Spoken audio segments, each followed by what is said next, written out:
कितनी अजीब बात है, लारेब अपने आप को सजा देकर हमें सजा दे रही है। तुम औरतें भी अलग ही शय हो। अगर किसी बात पर अड़ जाओ तो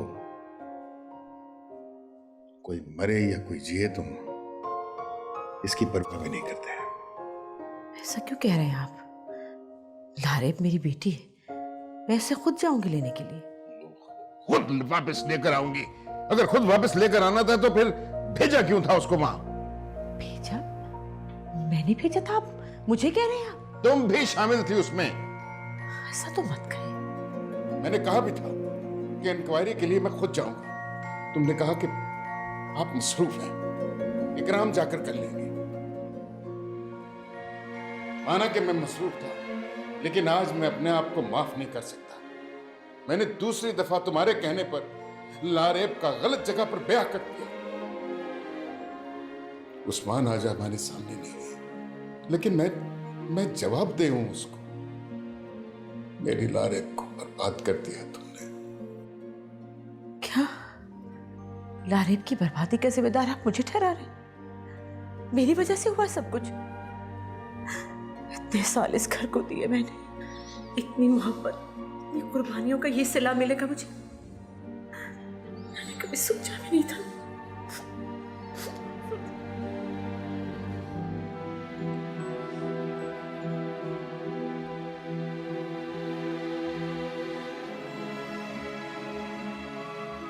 आप सबको माफ कर दे फारूक भाई, और मुझे वहां ले चले।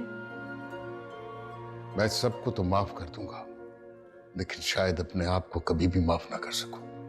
अगर मेरी बेटी नहीं आना चाहती तो कोई बात नहीं, मैं उन लोगों के आगे हाथ जोड़ लूंगी कि मुझे भी वहां पर रख ले। साहिबा, मैं अपनी गलतियों के बोझ तले दबा जा रहा हूं। मुझे और दुख मत दो प्लीज।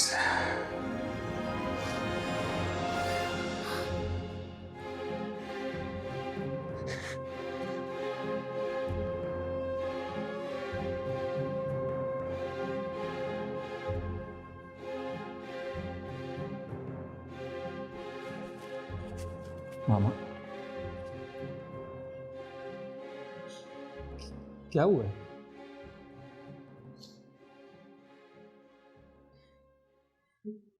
मामा क्यों रो रही हैं? कुछ बताइए तो सही। आप लारेब की वजह से परेशान हैं। आप प्लीज फिक्र ना करें, मैं उसे किसी भी हाल में वहां से निकाल के लाऊंगा। तुम उसे तो निकाल के ले आओगे ना, लेकिन जिन इल्जामात के बोझ तले मैं दबी हूं, मुझे कैसे निकालोगे तुम? कैसे इल्जामात? क्या कहना चाह रही हैं आप? वो इल्जामात जो तुम्हारे भाई ने मुझ पर लगाए, जो तुम्हारे पापा ने मुझ पर लगाए हैं। आप मुझे बताइए, पापा ने क्या कहा आपको? तुम्हारे पापा ने कहा है कि लारेब की शादी दोनों मर्तबा मैंने जानबूझकर गलत जगहों पर कराई है। मामा, that's not true। हम सब जानते हैं सच नहीं है। आप फिक्र न करें, मैं पापा से बात करता हूँ। कहाँ है वो? कमरे में। आप प्लीज रोना तो बंद करें, प्लीज।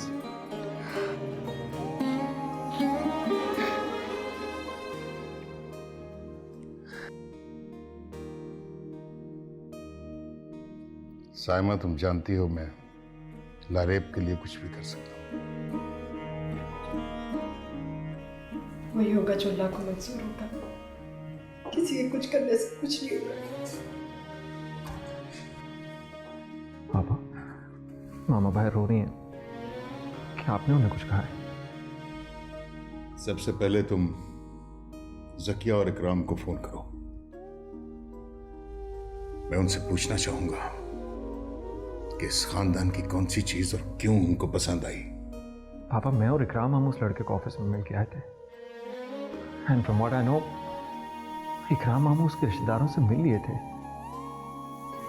हमें तो देखने में बिल्कुल नहीं लगा कि वो इतने गलत निकलेंगे। गलत निकलेंगे? वो गंदगी का ढेर है वो। और उस इलाके में जहां मैं लारेब को देख कर आया हूं वहां पे, तो जानवर भी नहीं बांधे जा सकते। पापा अगर ये बात है तो मैं लारेब को किसी भी कीमत पे वहां से निकाल के लाऊंगा। जाओ, पहले जकिया को बुला कर लाओ।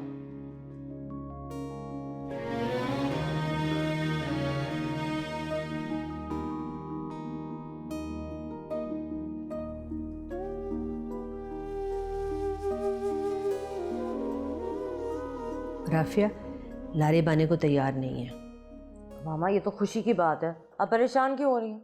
खुशी की बात नहीं है, ये मुसीबत लाने की बात है।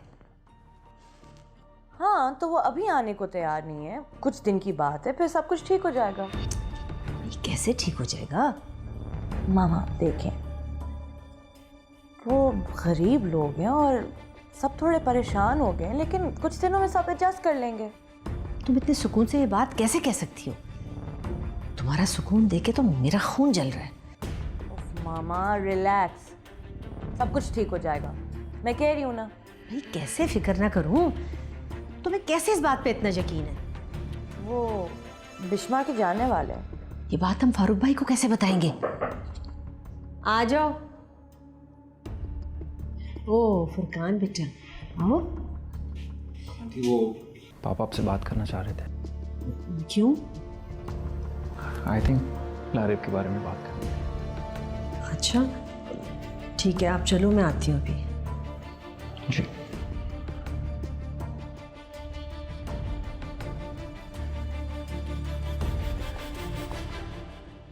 ये तुमने बिश्मा के कहने पे किया है? हाँ, वो बिश्मा ने कहा था कि वो ख़ानदान अरेंज कर लेगी ताकि हमारी लारेब से जान छूट जाए। अरेंज करवा देगी? क्या मतलब?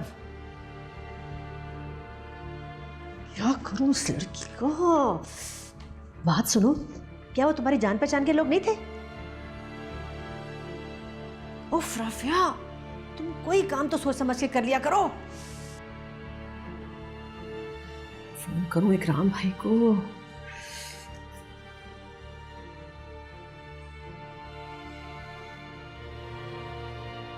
हेलो इकराम भाई, कुछ करें, खुदा के वास्ते कुछ कीजिए, मैं बहुत सख्त परेशान हूँ।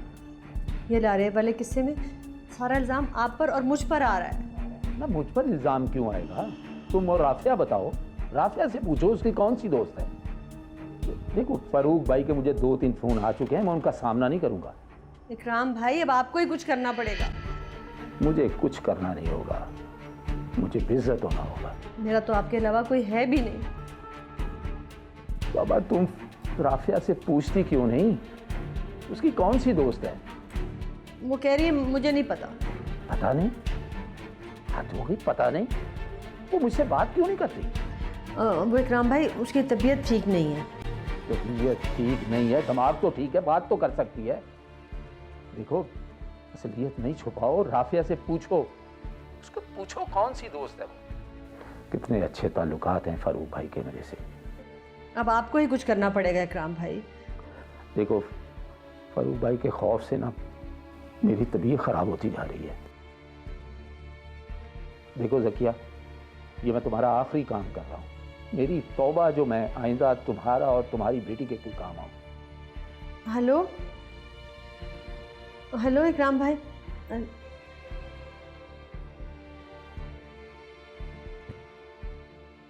देखा, आज तक मुझे उन्होंने किसी बात से ना नहीं की, किसी बात से मना नहीं किया, लेकिन आज सिर्फ तुम्हारी वजह से उन्होंने ये कहा है कि मेरा और तुम्हारा ताल्लुक खत्म। ओह गॉड मामा रिलैक्स, बिश्मा ने कहा था कि सब ठीक होगा। और अगर आपको मेरी बात पे यकीन है, मैं आपकी बिश्मा से फोन पे बात करा देती हूँ। हाँ करवाओ, करवाओ मेरी बात उससे। हेलो बिश्मा, हाँ ज़रा 1 मिनट मेरी मामा से बात कर लो।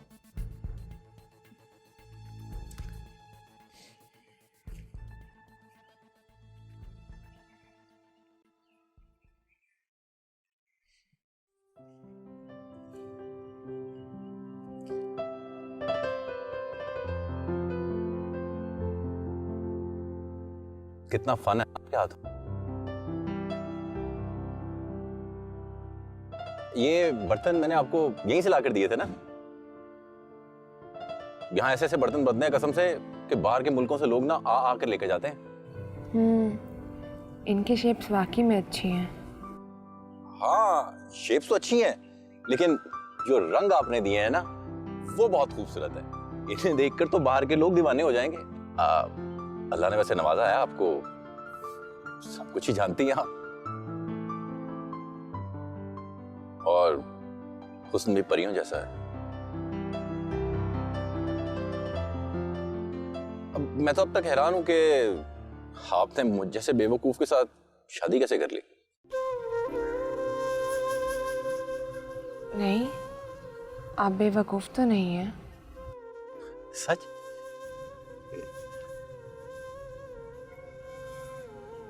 अगर तुम दोनों की बातें खत्म हो गई हो तो चलो मेरे साथ। सहूलत खान आया है, 2-4 बातें उससे भी कर लेते हैं। नहीं नहीं, आप अपना काम करें, मैं हूं ना, मैं देख कर आता हूं।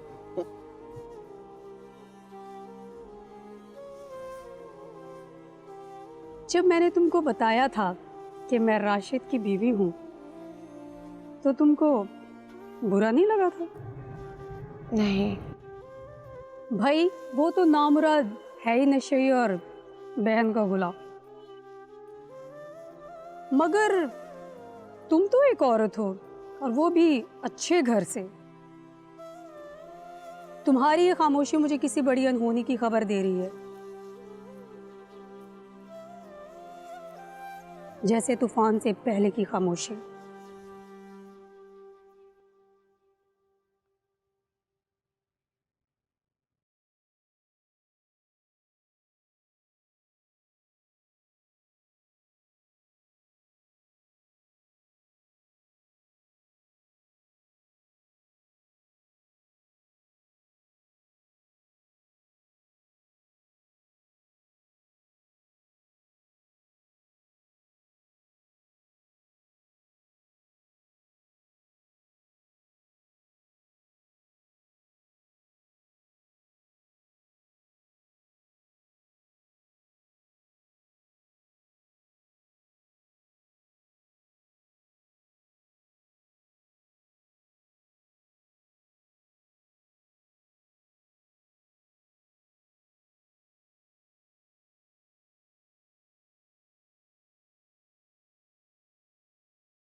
पहाड़ के नीचे आ गई है।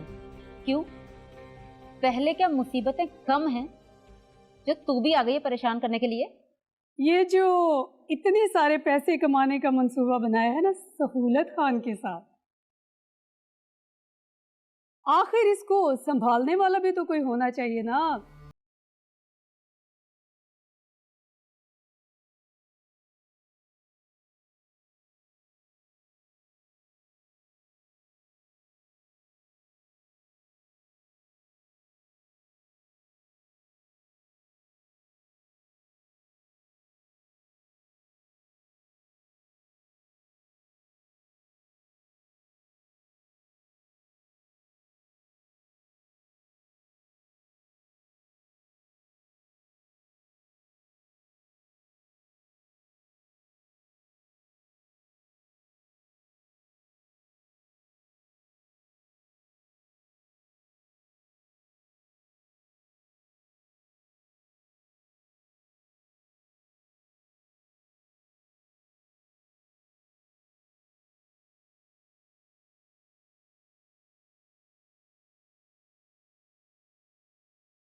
ये कौन थे? ये समझ लो कि मेरे बड़े भाई जैसे हैं। कह रहे थे कि आपका ख्याल रखना, हम अंदर चले, यहाँ के हालात ठीक नहीं रहे। मेरा मतलब है ठीक नहीं है। नहीं, मुझे तो ये सब बहुत अच्छा लग रहा है। मैंने पहले कभी ऐसा देखा ही नहीं। यहाँ पे लोग कितने सादा हैं। हाँ, सादा तो है।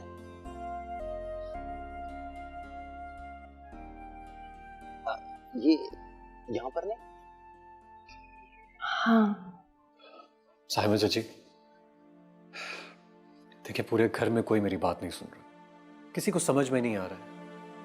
आप मेरे साथ चलिए, हम लारेब को लेकर आएंगे, वो आपको देखेगी तो वो जरूर हमारे साथ आ जाएगी। ठीक है बेटा, चलो, मैं तो तैयार हूँ, लेकिन पहले फारूक भाई से बात कर लूँ मैं, क्योंकि मैंने उन्हें कहा था कि अगर लारेब नहीं तो मैं वहीं रुक जाऊंगी। साहिबा चाची, आपको फिक्र करने की कोई जरूरत नहीं है। आप मेरे साथ चलिए, हम पापा को बता देते हैं। चलो बेटा।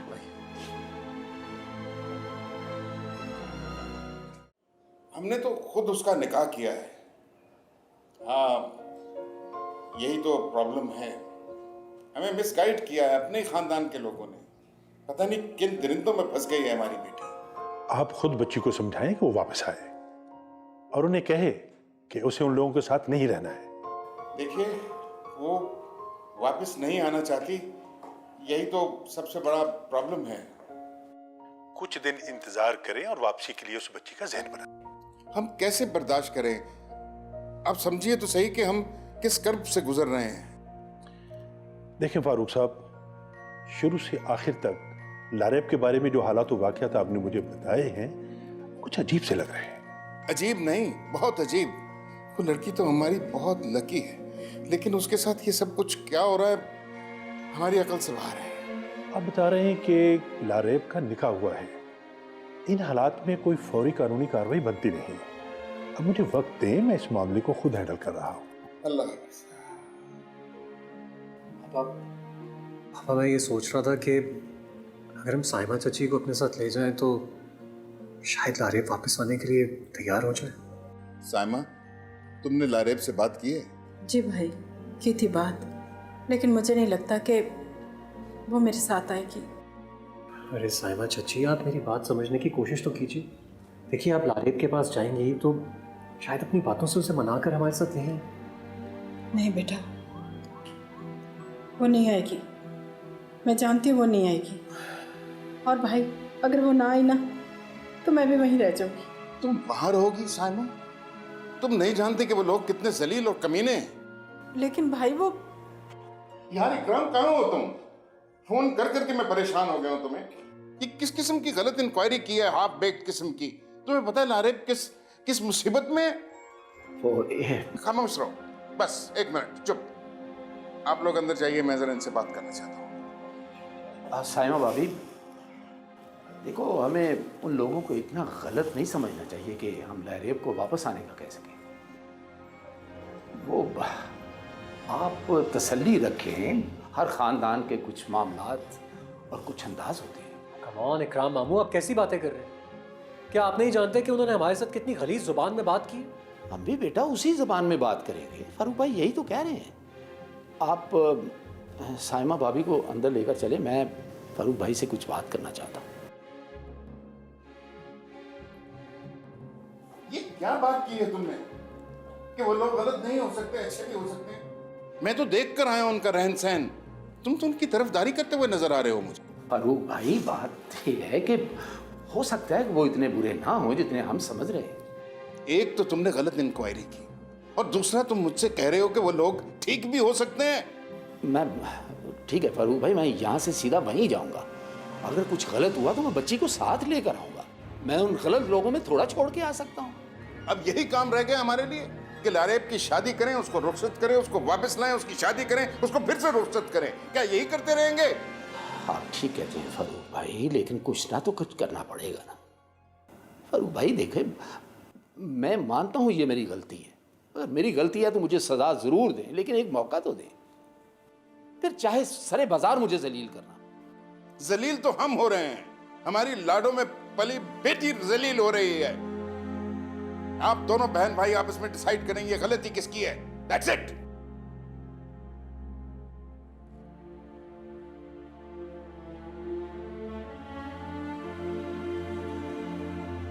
तुमने मुझे किसी काबिल नहीं छोड़ा। इकराम भाई, मैं क्या करती, मैं मजबूर थी। मजबूर थी? मेरा ही मुंह रह गया था, मेरा ही मुंह रह गया था काले करने को।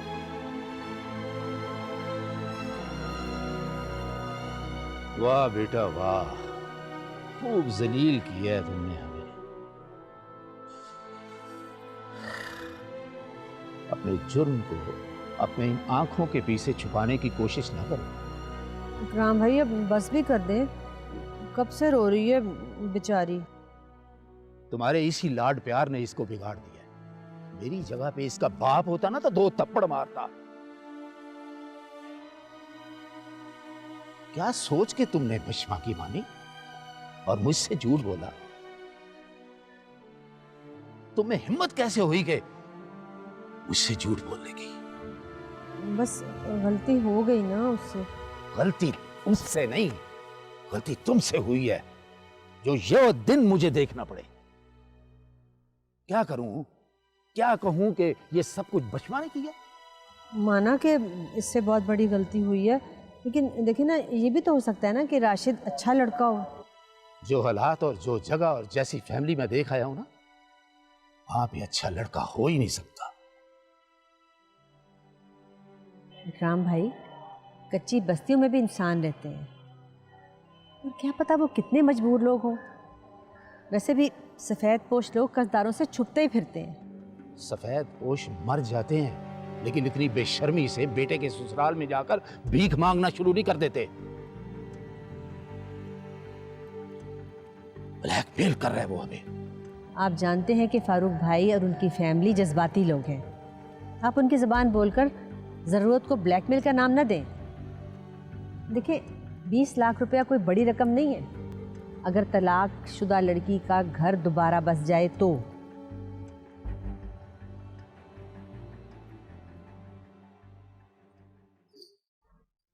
बहार, कब तक इस तरह गम मनाते रहोगे?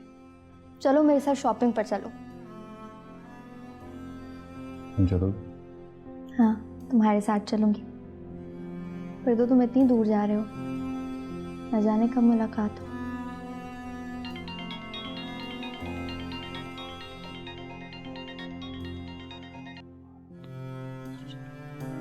हेलो।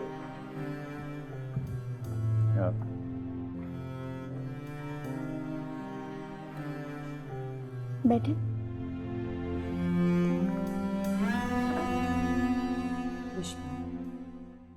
तुम ये सब कैसे कर लेती हो बिश्मा? बाहर के लिए इतना कुछ करती हो और वो भी इतनी खुशी खुशी। प्यार जो करती हूँ बाहर से, प्यार में तो कुर्बानियाँ दी जाती हैं ना। बस एक ही अफसोस रहेगा कि मैं बाहर को लारेब ना दे सकी। समझ में नहीं आता बिश्मा, किस मिट्टी की बनी हुई? रूह बन के भटकूंगी और फिर आप डर जाएंगे। किस किस्म की बातें कर रही हो बिश्मा बेटा? अल्लाह जानी, मजाक कर रही हूँ।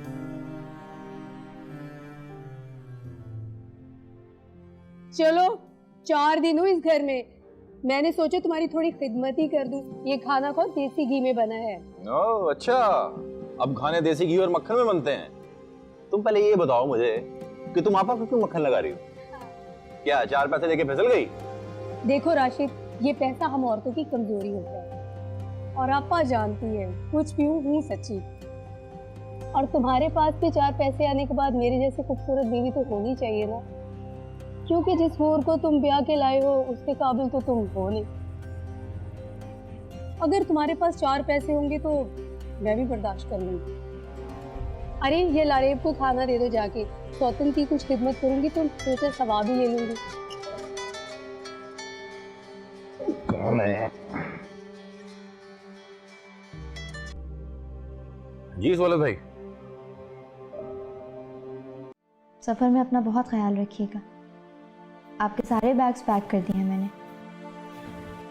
वहाँ जाके ना वहाज की किसी गोरी से शादी कर दीजिएगा, क्योंकि पाकिस्तानी लड़की को तो आपने आजमा कर देख ही लिया है। बिश्मा, तुम कितनी बहादुर लड़की हो। वक्त इंसान को समझदार और बहादुर बना ही देता है। अच्छा खाला जानी, वहाँ जाकर 2-4 दिन रेस्ट कर लीजिएगा और फिर अपने लिए कोई ना कोई एक्टिविटी ज़रूर ढूंढ लीजिएगा, क्योंकि वहाज भी बिजी हो जाएगा और उसका ख्याल रखिएगा। वाकई हैरानी होती है तुम्हें देखकर। तुम्हें कहाँ से आता है इतना हौसला बिश्मा? छोड़े इन सब बातों को, आप सो जाइए। अलार्म लगा दिए है मैंने, क्योंकि बहुत लंबा सफ़र है, आप थक जाएंगे। बिश्मा, वहाज से अगर नहीं, उससे नहीं मिलूंगी।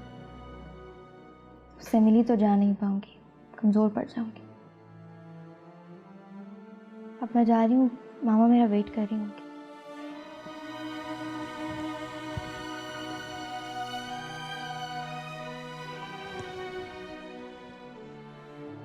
वो आपके टिकट्स मैंने रेड बॉक्स में रख दिए हैं, वो देख लीजिएगा। भाष को मेरा भाई बोल दिया।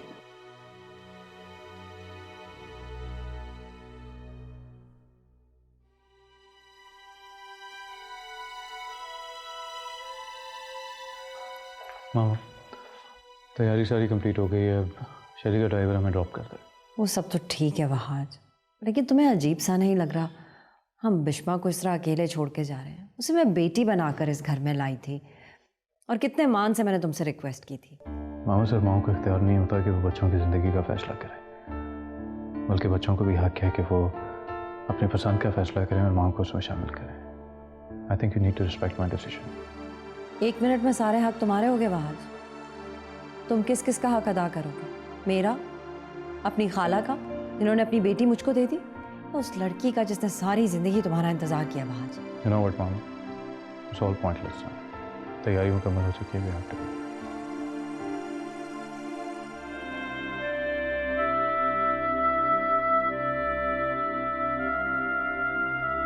क्या बात है, मेरी बेटी ठीक तो है?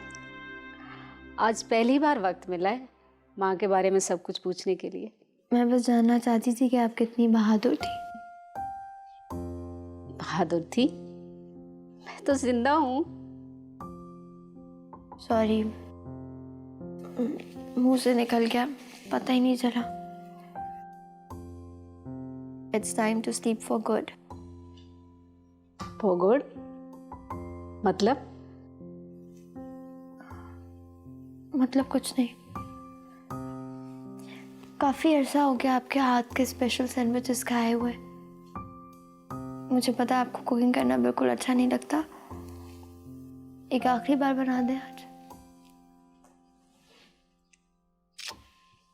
मैं अभी बना देती हूँ अपने बच्चे को।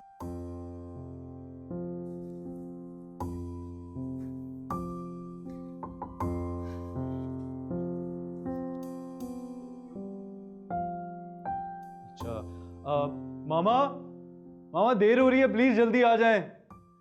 अच्छा, ये मेरा सामान है, ये आप गाड़ी में रख दें। उसके बाद वहाँ मामा का सामान पड़ा है, वो भी आप गाड़ी में रख दीजिएगा, फिर निकलते हैं, ठीक है? आ जाओ। कहाँ रख दी सारी चीजें? मेरा वॉलेट कहाँ गया? इसका क्या?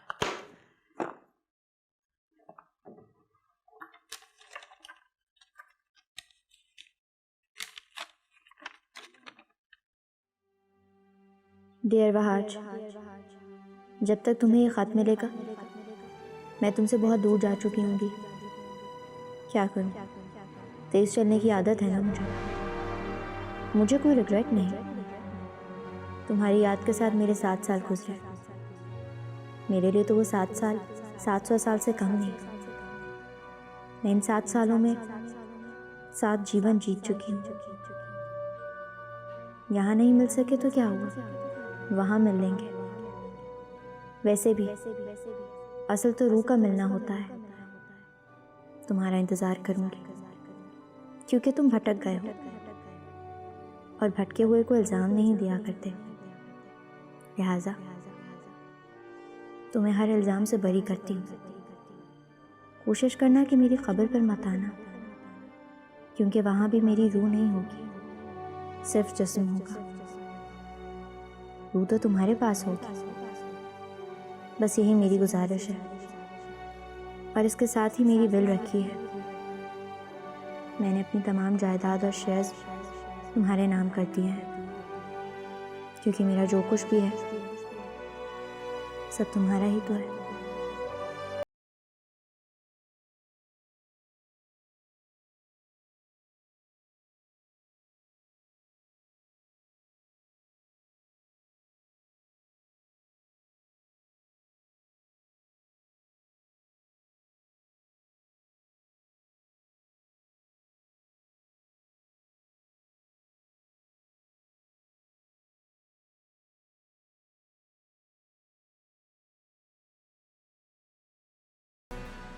हाँ बोलो सिमरन। आपा बिश्वा कहाँ पे है? रात भर मुझसे अपने बचपन से लेके अब तक की किस्से सुनती रही। अब उसने कहा कि मेरे लिए सैंडविच बनाओ, तो मैं सैंडविच बना रही हूँ, वो अपने रूम में है। आप ये सब बातें छोड़े, आप जाके उसको फौरन चेक करें। वो खत छोड़ के गई है मेरे पास, पता नहीं अजीब सी कुछ बातें लिखी हुई है कि मैं जीना नहीं चाहती। आप चेक करें जाके बिश्वा को।